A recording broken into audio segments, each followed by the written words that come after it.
지금 삼성전자 주식 매수 버튼 누르려던 분들 제발 그 손가락 멈추세요. 당장 멈추셔야 합니다. 새해 시작부터 신고가 뚫었다고 이제 15만 전자, 20만 전자 간다고 흥분해서 불나방처럼 뛰어들 때가 절대 아닙니다. 오늘 영상 안 보시면 여러분은 이번 상승장에서 수익을 내는 게 아니라 지난 1년 넘게 마음고생하던 외국인과 기관들의 탈출구, 즉 설거지 대상이 될 수도 있습니다. 남들이 환호성을 지를 때 왜 우리는 차갑게 식어야 하는지, 그리고 삼성전자 주가 급등 뒤에 숨겨진 진짜 무서운 비밀이 무엇인지 오늘 아주 적나라하게 까발려 드리겠습니다. 반갑습니다. 여러분의 계좌를 지키는 채널입니다. 2026년 1월 드디어 삼성전자가 사고를 쳤습니다. 신고가를 갱신하면서 그동안의 서름을 한 방에 날려버리는 듯한 모습인데요. 커뮤니티나 뉴스 댓글 보면 난리가 났습니다. 집한 돈 넣어야 하냐, 적금 깼다, 이제야 삼성이 왕의 귀환을 했다. 아주 축제 분위기죠. 근데 저는 오늘 여러분께 찬물을 한 바가지 아주 시원하게 끼얹으러 왔습니다. 결론부터 말씀드리면 지금 추격 매수하지 마세요. 삼성전자 좋습니다. 앞으로 2026년 정말 역대급 한 해가 될 겁니다. 하지만 좋은 주식을 좋은 가격에 사는 건 완전히 다른 문제입니다.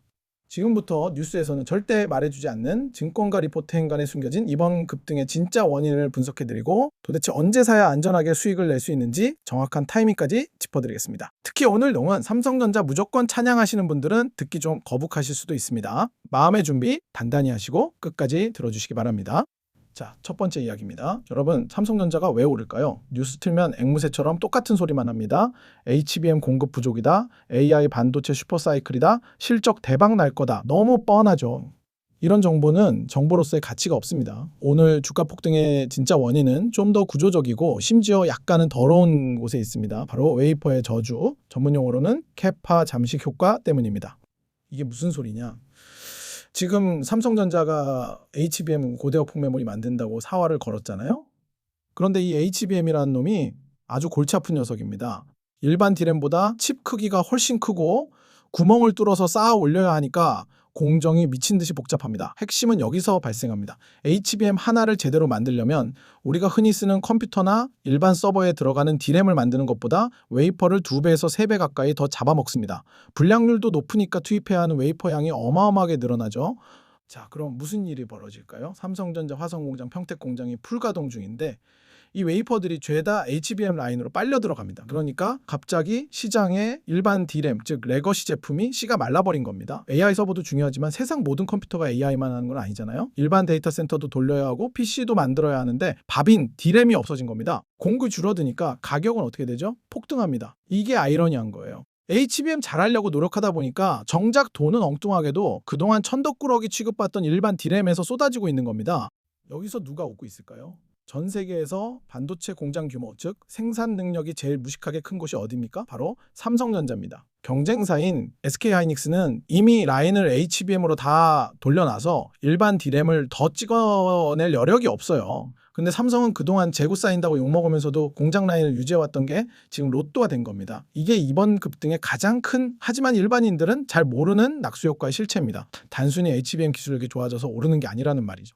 두 번째, HBM사와 엔비디아 이야기 좀 해봅시다. 최근 기사 보셨죠? 이 삼성 HBM사가 엔비디아 테스트 통과가 유력하다 혹은 최고 등급을 받았다 이런 말들이 도는데요. 여기서 냉정하게 팩트체크 들어갑니다. 삼성이 기술을 잘 개발한 것도 맞습니다. 하지만 더 중요한 건 엔비디아의 젠슨 황 회장의 속내, 즉 갑질 본능을 읽어야 합니다.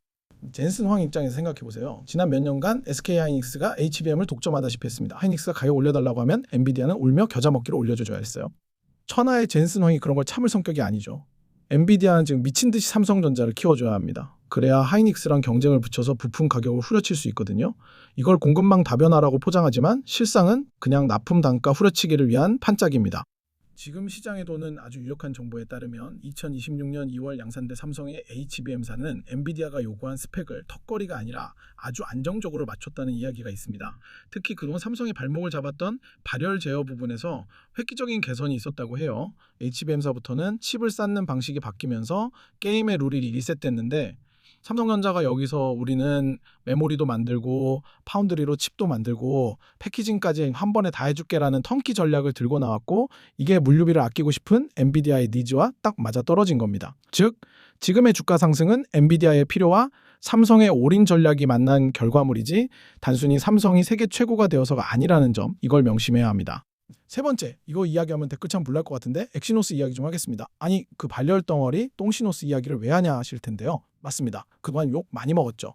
그런데 최근 증권가 리포트나 업계 소스를 보면 분위기가 심상치 않습니다. 이나노 공정이 적용된 엑시노스 2600에 HPB라는 기술이 들어갔다고 하죠. 쉽게 말해서 칩 설계 단계에서부터 열이 빠져나가는 고속도로를 뚫어버린 기술입니다. 이게 진짜로 발열을 잡았다면 이야기가 완전히 달라집니다. 이건 단순히 모바일 칩 하나 성공한 게 아니라 삼성 파운드리의 수율과 성능 문제가 해결됐다는 강력한 신호가 되거든요. 파운드리가 살아나면 삼성전자의 밸류에이션과 기업 가치 평가는 완전히 다시 써야 합니다. 지금 주가는 메모리 반도체 회사로서의 가격이지 파운드리까지 잘하는 회사의 가격은 아니거든요. 시장은 지금 혹시 이번엔 진짠가 하는 그 의구심과 기대감을 주가에 반영하고 있는 겁니다. 만약 올해 상반기에 나올 갤럭시 기기들에서 엑시노스가 멀쩡하게 돌아간다? 그럼 지금 주가는 쌉니다. 아주 싸요. 자, 여기까지 들으면 여러분 마음속에 이런 생각이 드실 겁니다. 야, 듣다 보니 삼성전자 진짜 미쳤네. 악재는 다 사라지고 호재만 남았잖아. 당장 사야겠네? 그런데 제가 아까 처음에 뭐라고 했죠? 지금 사면 안 된다고 했습니다. 왜냐고요? 주식시장에는 아주 오래된 격언이 있죠. 소문에 사서 뉴스에 팔아라. 지금은 뉴스가 터지고 있습니다. 영업이익 100조 원 전망? 이미 신문 일면에 다 났습니다. 여러분이 아는 호재는 더 이상 호재가 아닙니다. 그건 이미 가격에 다 녹아 있어요. 지금 삼성전자 차트 한번 펴보세요. 일봉상 이격도가 너무 벌어졌습니다. 주가가 이동평균선이랑 너무 멀리 떨어져 있다는 뜻입니다. 그리고 RSI 같은 보조지표들도 이미 과매수 구간, 즉 과열권에 진입했습니다. 이게 무슨 뜻이냐? 지난 1년 동안 삼성전자 망했다, 오만전자 간다 할 때 피눈물 흘리며 버텼던 개미들, 그리고 저 밑바닥에서 조용히 주워 담았던 외국인들이 이제 슬슬 수익 30% 넘었네? 이제 좀 챙길까? 하고 매도 버튼 위에 손가락을 올리고 있다는 뜻입니다. 지금 여러분이 그 붉은 기둥 양봉을 보고 따라 들어간다는 건 그들의 차익 실현 물량을 여러분이 비싼 값에 다 받아주겠다는 뜻입니다. 소위 말하는 설거지를 당할 확률이 매우 높습니다. 주식은 절대 직선으로 오르지 않습니다. 급등하면 반드시 피로감을 느끼고 쉬어갑니다. 우리는 이걸 기간 조정 혹은 가격 조정이라고 부릅니다. 네, 지금 시장은 2026년 영업이익 100조 원을 이야기하고 있죠. 네, 찍을 수도 있습니다. 그런데 만약에 90조 원 나오면 어떡할 겁니까? 90조 원도 어마어마한 돈이지만 시장의 기대치가 100조 원이었기 때문에 기대보다 못하네 하면서 실망 매물이 쏟아질 겁니다. 기대감이 너무 높다는 게 지금 가장 큰 리스크입니다. 그럼 우리는 어떻게 해야 할까요? 손가락 빨고 구경만 할까요? 아닙니다. 시나리오를 짜고 기다려야 합니다. 저는 두 가지 타이밍을 보고 있습니다. 첫째, 외국인 수급이 멈칫할 때를 노리세요. 지금 며칠 연속으로 외국인이 미친 듯이 사고 있죠. 이게 영원할 수 없습니다. 어느 날 갑자기 외국인 매수가 뚝 끊기고 기관이 차익 실현하면서 주가가 3%에서 5% 정도 훅 빠지는 날이 반드시 옵니다. 사람들 사이에서 상승세 꺾였나 하는 공포감이 살짝 돌 때, 그때가 1차 분할 매수 시점입니다. 소위 말하는 눌림목이죠. 둘째, 엔비디아 실적 발표 전후를 노리세요. 엔비디아 실적이 나오면 전 세계 반도체 주식들이 한번 출렁거립니다. 그때 삼성전자가 같이 흔들린다면 그건 삼성의 펀더멘털 문제가 아니라 일시적인 수급 문제니까 그때 죽는 겁니다.